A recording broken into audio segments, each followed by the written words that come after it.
Salut à vous tous, j'espère que vous allez bien.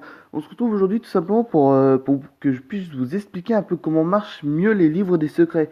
J'ai juste de faire en fait une découverte, justement que avant je ne savais pas du tout. Justement, je trouvais que c'était flou, je n'arrivais pas à comprendre. Alors, tout d'abord, on va commencer tout simplement à vous expliquer comment on peut avoir justement ces petits pouvoirs cachés, on va dire. Alors, donc là, ce que je vais faire, donc là, c'est la première technique. C'est justement, en fait, on prend par exemple là, je prends ce Zoro là, et je décide de le renforcer, mais avec un autre Zoro. Donc là, voilà, je le renforce, et ça va donc me donner un pouvoir donc, de l'XP en priorité. Donc je passe, et voilà, donc là, ça me dit bonus, bon, alors ça aussi, et le petit pouvoir. Donc pouvoir activé, alors qu'est-ce qu'il me donne? Résidence, effet de carte, ok, c'est pas trop mal. Donc là, voilà, on peut en avoir une dizaine différents. Et chaque personnage peut en avoir 5.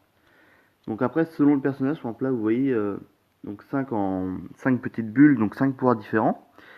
Et comment dire, euh, selon les personnages, selon aussi leur rareté, ils en auront plus ou moins. Donc bien sûr, plus ils en ont, mieux c'est. Donc là, ensuite, justement, je me disais, ok, c'est bon, j'ai qu'à l'intégrer dans mon équipe, et c'est bon, je l'ai.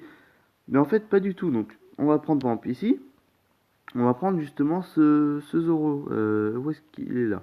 Ok. Sauf qu'on peut voir juste en dessous de ma barre où est-ce qu'il y a total, coût, HP et RCV, juste en dessous il y a pouvoir actif. Et quand j'appuie sur voir, il n'y a rien. Et justement, là où est-ce que normalement le Zoro aurait dû m'apporter une, le pouvoir résistance effet de carte, et ben ça me le apporte pas. Et ben en fait, tout simplement, il faut avoir justement donc 10 petits pouvoirs pour l'avoir au level 1. Ce qui veut dire que si j'avais un autre personnage avec aussi résistance effet de carte, et que tous ensemble mélangés ça m'en donnerait 10, là j'aurais la résistance effet de carte réduite de 50%. Alors que moi au début je pensais voilà, je l'ai là donc là au niveau 1, je pensais ça y est, je l'avais au niveau 1. Et justement je comprenais pas. Donc là, voici mon équipe. Et justement, c'est quand je voyais ça, je vois pouvoir actif. Et je vois donc que l'auto-guérison. Et c'est là que je me dis, mais comment ça se fait que j'ai que l'auto-guérison alors que je sais que Moria là et Bartholoméo là. Justement, je me suis dit, c'est bizarre. Et quand j'ai regardé, je me suis dit, d'accord, ok. Là, je comprends.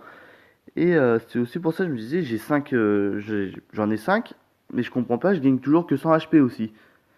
Ce qui veut dire qu'en fait, tant que vous n'avez pas justement les HP, pas les HP, les livres nécessaires, en gros, si vous préférez, votre pouvoir ne sert à rien.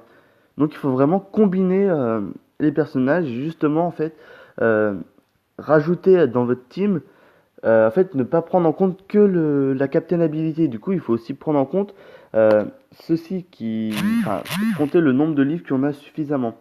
Et je trouve que c'est suffisamment. Je trouve que c'est assez galère en fait finalement pour se faire une bonne équipe.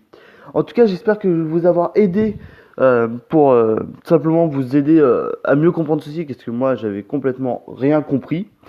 Si jamais t'as aimé la vidéo, n'oublie pas de lâcher un petit like, un petit commentaire, et n'oublie pas de partager. Moi je vous fais de gros bisous, je vous dis à bientôt.